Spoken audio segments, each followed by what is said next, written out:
안녕하십니까? 새해 복 많이 받으십시오. 예, 우리가 두 번 새해를 맞이하는 것 같습니다.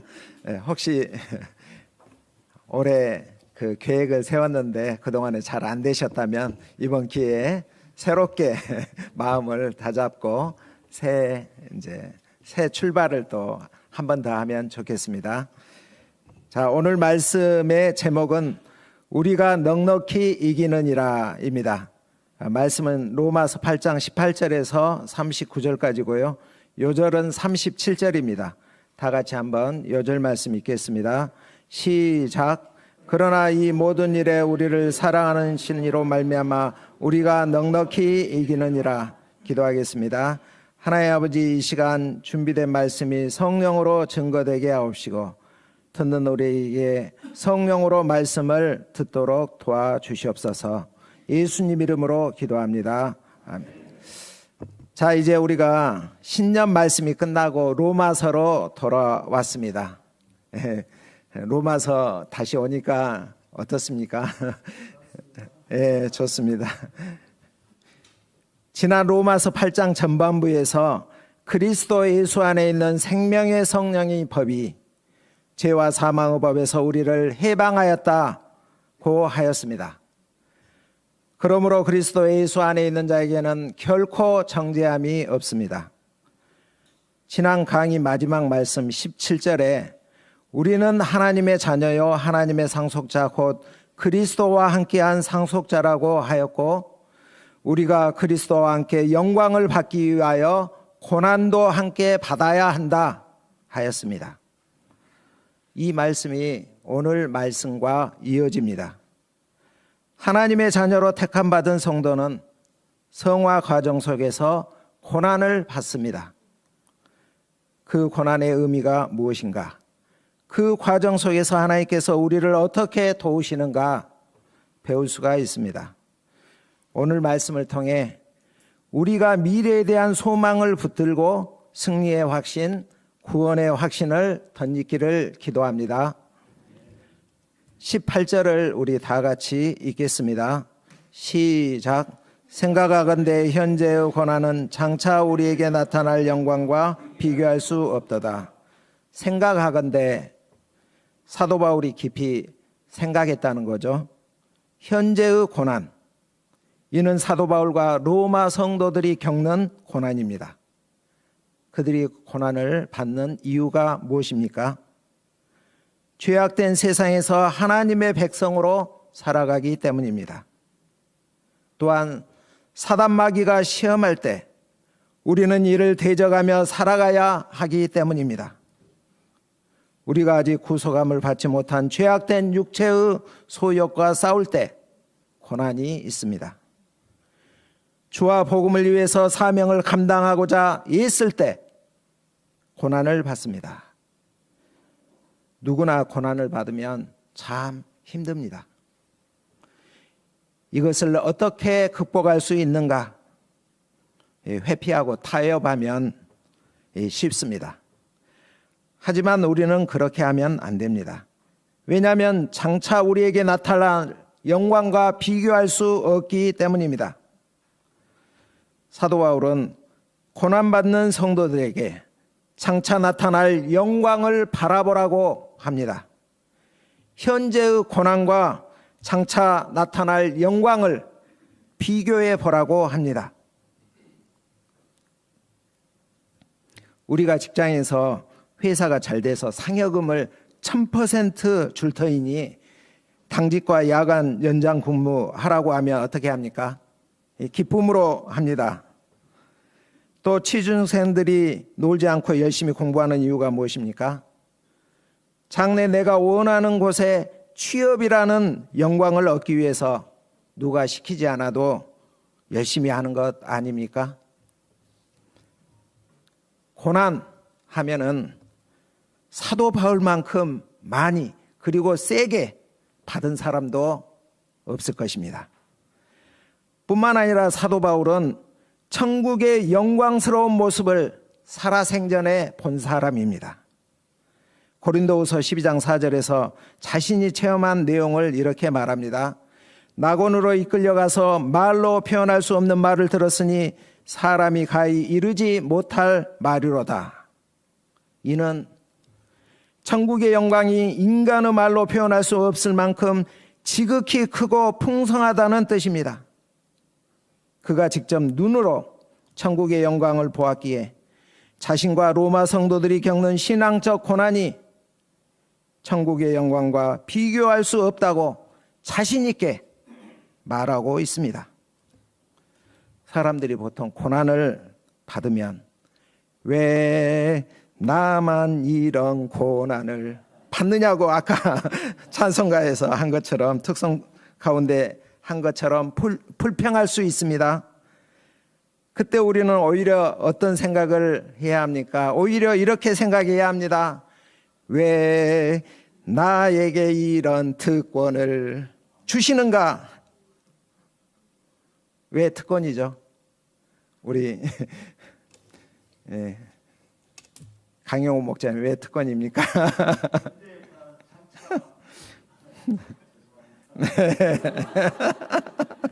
나타날 영광과 비교할 수 없다.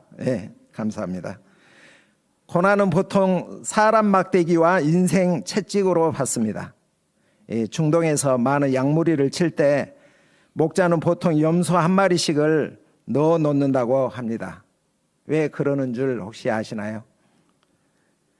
양들은 염소와 싸움으로써 질 좋은 털을 가질 뿐만 아니라 운동도 하게 되어서 잘 자란다고 합니다. 그렇지 않으면 양은 영양 과다로 병에 걸린다고 합니다. 하나님은 성도들의 성장과 성숙을 위해서 원수 같은 염소를 주시는 것입니다. 또한 인생 채찍으로 고난을 받습니다.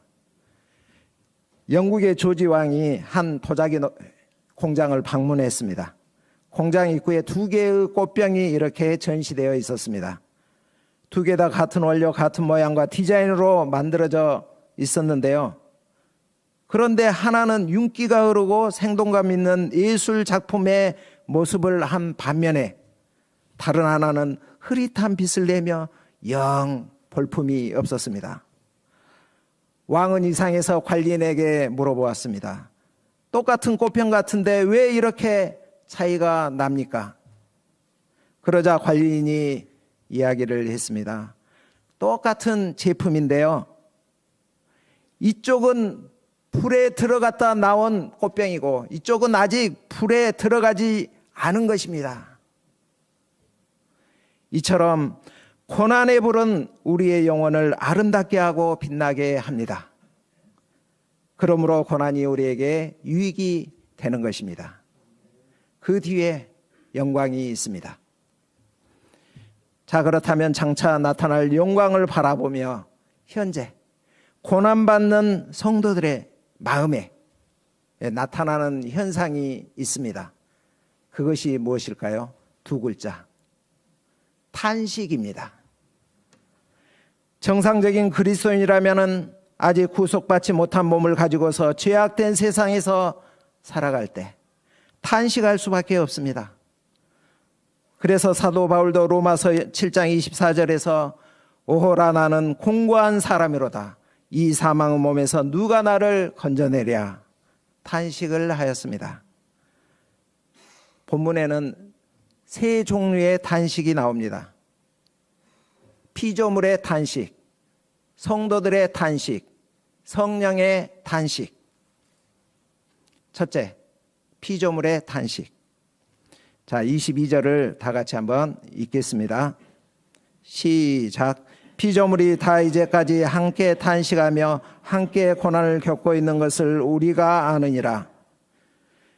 에덴 동산에서 아담이 범죄함으로 땅이 저주를 받아 가시덩불과 엉겅퀴를 내게 되었습니다.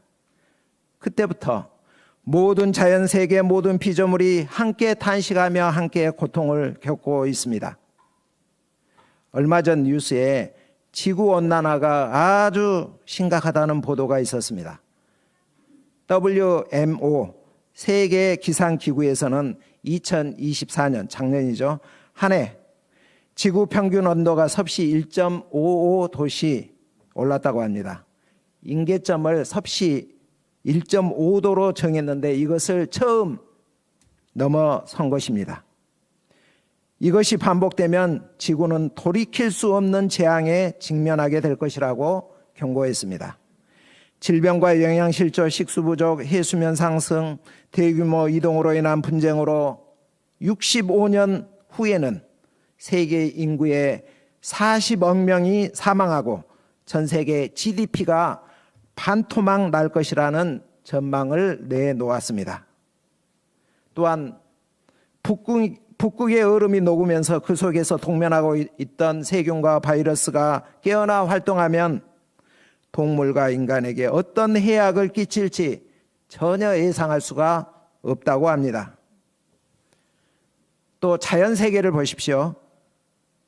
겉으로 봐서는 멋있게 보이지만 속으로 들어가면 치열한 양육강식의 쟁탈전이 벌어지고 있습니다. 제가 여름에 그 집 근처에서 여치가 앉아있는 것을 보았습니다. 가던 길을 멈추고 오랜만에 구경을 이렇게 하였습니다. 그런데 여치에게서 30cm 근처에 여치를 바라보고 있는, 노려보고 있는 사마귀를 발견했습니다. 하도 신기해서 자리를 뜨지 못하고 지켜보고 있었는데 얼마 지나지 않아서 사마귀가 여치를 공격하여 먹잇감으로 삼는 것을 보았습니다. 평화로움 속에 치열한 양육강식의 법, 썩어짐의 법이 지배하는 세상을 보고서 천국에 대해 다시 한번 생각하게 되었습니다. 인간의 죄 때문에 모든 피조물들이 다 탄식하고 고통하고 있습니다. 제발 인간들이 회개하고 욕심부리지 말고 하나님께 돌아와서 영적 질서를 회복해 주세요. 간절히 소망하고 있습니다. 이 소망은 마침내 예수님의 재림 때 하나님의 자녀들이 영광의 자유에 이를 때 성취되게 될 것입니다. 두 번째 탄식은 성도들의 탄식입니다. 23절을 다 같이 읽겠습니다. 시작. 그뿐만 아니라 또한 우리 곧 성령의 처음 익은 열매를 받은 우리까지도 속으로 탄식하며 양자될 것 곧 우리 몸의 속량을 기다리느니라. 우리가 성화 과정 속에서 내가 원하는 선은 행하지 않고 죄와 허물, 연약함이 드러날 때 탄식합니다. 내가 그러고도 목자야, 하나님의 자녀야, 선교사야, 자기를 향하여 탄식합니다. 이러한 탄식은 하나님 앞에서 정말 올바르게 살고자 애태우는 그리스도인이라면 당연히 갖는 마음입니다. 속으로 탄식하여 양자될 것 곧 우리 몸의 속량을 기다립니다. 초대교회부터 지금까지 거룩하게 살려고 했던 성도들은 마라나타, 아멘 주 예수여 오시옵소서 소망하였습니다. 여러분은 어떻습니까? 얼마나 간절히 주님의 재림을 소망하고 있습니까? 24, 25절을 읽겠습니다. 시작. 우리가 소망으로 구원을 얻었음에 보이는 소망이 소망이 아니니 보는 것을 누가 바라리요? 만일 우리가 보지 못하는 것을 바라면 참음으로 기다릴지니라. 우리는 보통 구원을 믿음으로 얻는다고 말합니다. 그런데 바울은 본문에서 소망으로 구원을 받았다고 합니다. 왜 이런 표현을 썼을까요? 믿음, 소망, 사랑은 그리스도인의 3대 미덕이라고 하는데 이것이 한 묶음입니다. 히브리서 11장 1절에서 믿음은 바라는 것들의 실상이라고 했습니다. 믿음 안에는 이미 소망이 포함되어 있습니다. 바울은 특별히 여기에서 믿음보다 소망을 강조하고 있습니다. 우리가 고난을 잘 감당하려면 소망을 바라봐야 한다는 것입니다. 하루가 다르게 변하는 현대 문명 속에서 살아가는 현대인들은 그 조급함 때문에 인내를 기대하기가 참으로 힘듭니다. 바울은 미래의 소망을 바라보는 당신이여 참음으로 기다리십시오. 권면하고 있습니다. 세 번째는 성령의 탄식입니다. 26절을 우리 다 같이 한번 읽겠습니다. 시작. 이와 같이 성령도 우리의 연약함을 도우시나니 우리는 마땅히 기도할 바를 알지 못하나 오직 성령이 말할 수 없는 탄식으로 우리를 위하여 친히 간구하시느니라. 우리는 소망 가운데 잘 참고 기다리면 좋겠지만 한계가 있습니다. 믿음의 경주를 하다가 주저앉고 싶고 포기하고 싶을 때가 있습니다. 죄에 빠져 헤매기도 합니다. 하나님은 이러한 우리를 위해서 예비해 두신 것이 바로 성령의 탄식입니다. 피조물과 우리 성도의 탄식은 우리의 죄로 인한 탄식이지만 성령님의 탄식은 이러한 우리를 불쌍히 여기고 돕기 위한 탄식입니다. 하나님의 뜻에 맞게 우리를 인도하기 위한 탄식입니다. 성령께서 탄식하셔서 하시는 일이 무엇입니까? 우리를 위해 하나님께 간구합니다. 우리가 너무 힘들면 어떻게 합니까? 마땅히 기도할 바를 알지 못해서 아버지 도와주세요. 불쌍히 여겨 주옵소서. 이 말밖에 할 수가 없습니다. 그런데 성령께서 우리를 위해서 기도해 주시고 도와주시고 인도해 주시니 이 얼마나 큰 은혜입니까? 감사할 일입니까? 요한일서 5장 14절에서 그의 뜻대로 무엇을 구하면 들으신다고 하였습니다. 성령의 기도는 하나님의 뜻대로 구하는 기도이기에 하나님께서 100% 기도 응답해 주십니다. 성령께서 우리를 위해 간구하심으로 말미암아 우리에게 하나님의 뜻이 이루어집니다. 합력하여 선이 이루어집니다. 28절을 다 같이 한번 또 읽겠습니다. 시작.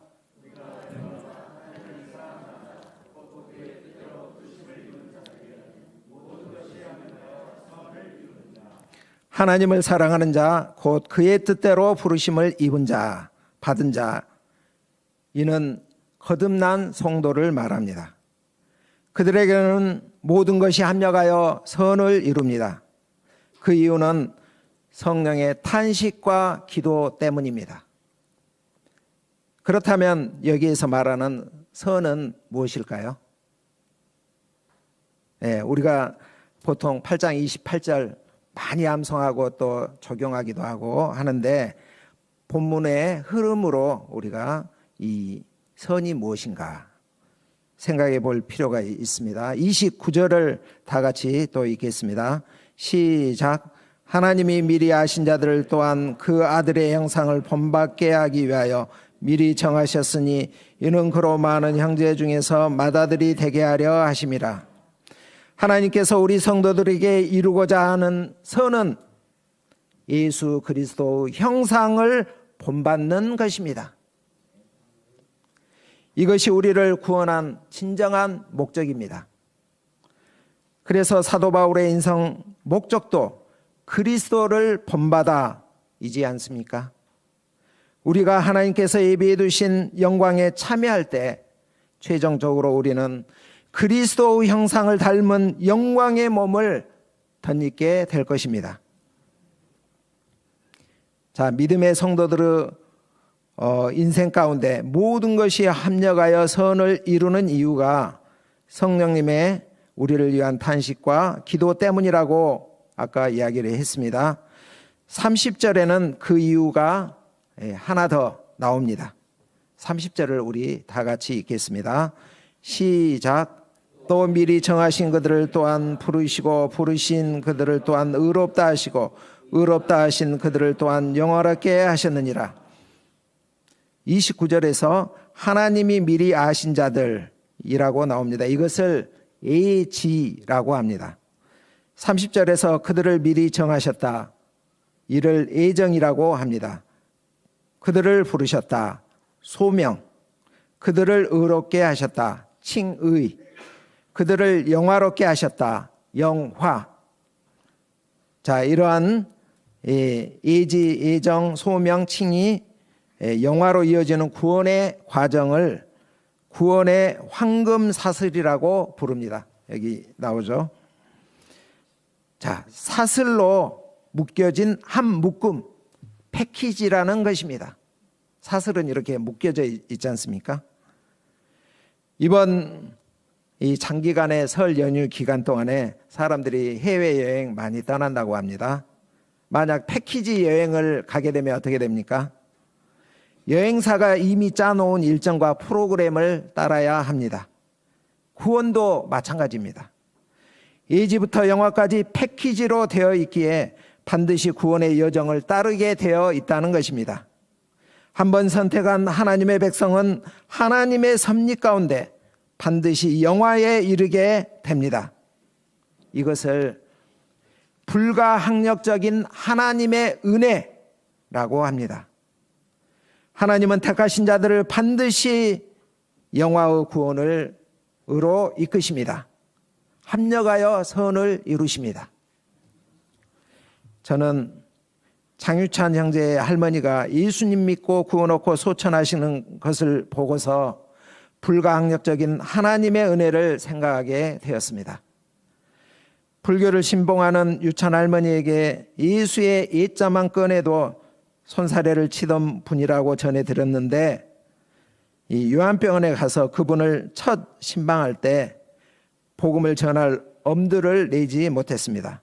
그런데 성령께서 지금 아니면 안 된다, 복음을 전하라, 이런 강력한 마음을 주시는 것 같아서 입을 열어 담대히 복음을 전하였을 때 의외로 유찬 할머니가 복음을 순순히 받아들이시고 예수님을 영접하는 기도까지 따라하는 것을 보고서 저는 속으로 놀랐습니다.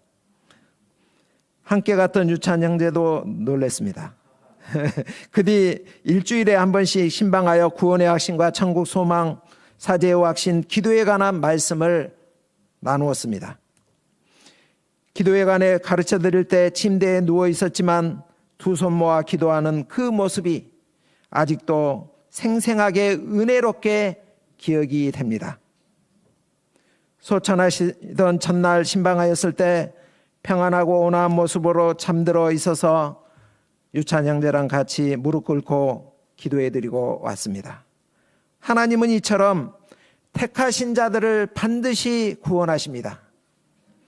이를 통해 하나님께서 저에게 세범학기에 국민대와 상명대 가운데 택한 나의 백성이 있으니 가서 복음을 전하라, 교훈하시는 것 같습니다. 우리 여기 있는 청년들 중에는 이 설 명절에 놀이공원에 가는 사람도 있을 것입니다. 그곳에서 롤러코스터를 탑니다. 오르락 내리락 하면서 아찔한 이 스릴을 즐깁니다. 하지만 마지막에 어떻습니까? 터미널에 도착합니다. 이처럼 우리 성도의 인생길도 오르락 내리락 어찌할 때를, 아찔한 때를 여러 번 넘지만 마침내 영화에 이릅니다. 단기적으로 절망과 슬픔이 있지만 장기적으로 선을 이룹니다. 하나님은 완전하게 예정된 이 프로그램 속에서 고난이라는 촉매를 사용하셔서 우리 구원을 더욱 활성화시키며 진보를 이루어 가심을 우리가 알기를 바랍니다. 이러한 하나님의 신비한 구속의 비밀을 깨달은 바울의 마음속에 환희에 넘치는 사랑의 시가 흘러나왔습니다. 그것이 바로 31절부터의 내용입니다. 그 주제는 우리의 구원이 확실하다는 것입니다. 31절부터 38절을 보면 누가 우리를 대적하리요, 누가 우리를 고발하리요, 누가 정죄하리요, 누가 우리를 그리스도 사랑에서 끊으리요? 라는 질문을 던집니다. 자, 여기에 나오는 용어들이 주로 어디에서 쓰는 용어입니까? 법정에서 쓰는 용어입니다. 지금 하늘 법정이 열렸습니다. 재판장인 하나님이 계시고 피고석에 신자들이 앉아있고 원고 쪽에는 우리의 반대자인 사단과 그 추종 세력들이 서 있습니다. 31절. 그런즉 이 일에 대하여 우리가 무슨 말 하리요? 우리의 구원의 과정을 하나님께서 직접 주관하시고 이끄시는데 누가 우리를 대적하겠느냐는 반문입니다. 재판장이신 하나님께서 우리를 위하시는데 대적할 자가 없다는 것입니다. 32절. 자기 아들까지도 아끼지 않고 우리 모든 사람을 위하여 내어주셨는데 하나님께서 그 아들과 함께 모든 것을 우리에게 주시지 않겠는가? 하나님께서 외아들까지 내어주셨는데 우리에게 영생과 하늘의 기업과 그리스도와 함께하는 왕노릇하는 지위를 약속하신 그것을 안 주겠냐는 것입니다. 다 준다. 뿐만 아니라 이 땅에 사는 동안 필요한 것들을 공급해 주신다는 약속입니다. 33절. 누가 능히 하나님께서 택하신 자들을 고발하리요? 재판장이신 하나님께서 이미 의롭다고 판결을 내리셨는데 성도는 고소 자체가 안 된다는 것입니다. 34절. 누가 정죄하리요? 우리에게 우리의 죄의 형벌을 줄 수 없다는 것입니다. 죽으실 뿐만 아니라 다시 살아나신 예수 그리스도가 우리의 증인이요 변호사 역할을 합니다. 죽으셨다. 이 말은 우리의 죄값을 이미 지불하셨다. 다시 살아났다. 이 말은 그의 부활로 말미암아 우리가 하나님의 의를 덧입었다. 그런 말입니다. 또한 예수 그리스도는 하나님 보좌 우편에 앉아 계시고 우리를 위하여 간구하십니다. 우리 성균관대 로스쿨 교수님이신 강야곱 목자님의 말에 의하면 재판을 할 때 재판장 좌우로 여러 판사들이 앉아 있다고 합니다. 그 중에서도 재판장 오른편에 있는 판사가 가장 영향력이 세다고 합니다.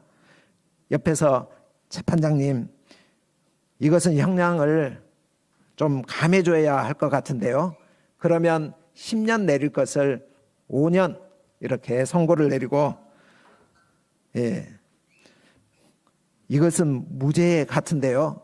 그러면 재판장이 무죄 이렇게 많이 한다고 합니다. 하나님 보좌 우편에 앉으신 예수 그리스도로 말미암아 우리는 우리가 지은 죄의 형벌에 대해서 전혀 형벌을 받지 않습니다. 이 얼마나 감사합니까? 35절. 누가 우리를 그리스도 사랑에서 끊으리요? 우리가 우리의 구원을 확신할 수 있는 가장 확실한 증거는 그리스도의 사랑입니다. 로마서 5장 8절. 우리가 아직 죄인 되었을 때 그리스도께서 우리를 위하여 죽으심으로 하나님께서 우리에게 대한 자기의 사랑을 확증하셨느니라 하셨습니다. 35절에서 39절은 그리스도 사랑에서 우리를 끊고자 하는 무수히 많은 것들이 있는데 특히 17가지를 예로 들고 있습니다. 그러나 이러한 모든 것들이 결코 우리를 그리스도의 사랑에서 끊을 수 없습니다. 하나님의 사랑은 절대적입니다. 당시 로마 교회의 그리스도인들은 종일 주를 위하여 생명까지 위협을 받았습니다. 그러나 그들은 붙잡히면 죽을 줄 알면서도 흔들림이 없이 하나님을 믿었습니다. 그들의 담대한 확신의 근거는 그들의 지혜나 의지나 능력이나 끈기가 아니었습니다. 그들을 사랑하시는 하나님이었습니다. 자기 아들까지도 아끼지 않으시고 우리를 위하여 십자가에 대신 죽게 하신 하나님의 사랑으로 그들은 모든 어려움을 이길 수 있었습니다. 37절을 다 같이 읽겠습니다. 시작. 그러나 이 모든 일에 우리를 사랑하시는 이로 말미암아 우리가 넉넉히 이기느니라. 우리가 간신히 이기는 정도가 아니라 넉넉히 이깁니다. 여러분은 현재 세상을 살아가면서 어떤 어려움과 고난을 겪고 있습니까? 믿음이 흔들리지는 않습니까? 그때 우리의 영적인 눈을 열어서 하늘나라에서 어떤 일이 일어나고 있는지를 볼 수 있기를 바랍니다. 우리의 구원은 틀림없는 그리스도의 사랑과 애정하심으로 완전히 보장되어 있습니다. 하지만 또한 우리가 균형감 있게 더불어서 명심해야 할 것도 있습니다. 그것은 우리에게 베푸신 하나님의 사랑과 애정을 빌미로 제멋대로 행동하면 안 된다는 것입니다. 경거망동한 태도는 그리스도의 피로 구속받은 성도의 태도가 아닙니다. 성경적이지 않습니다. 우리의 구원이 아무리 확실해도 오히려 구원을 잃어버릴까 조심하는 태도를 가져야 한다고 성경 곳곳에서 말하고 있습니다. 우리는 항상 하나님 앞에서 두렵고 떨리는 자세를 가지고서 살아야 합니다. 반면에 고난과 시련으로 원수가 우리의 믿음을 흔들 때 우리는 원수 앞에서는 구원의 확실성과 담대함으로 대항하며 승리하는 그러한 신앙생활을 하기를 기도합니다. 결론입니다.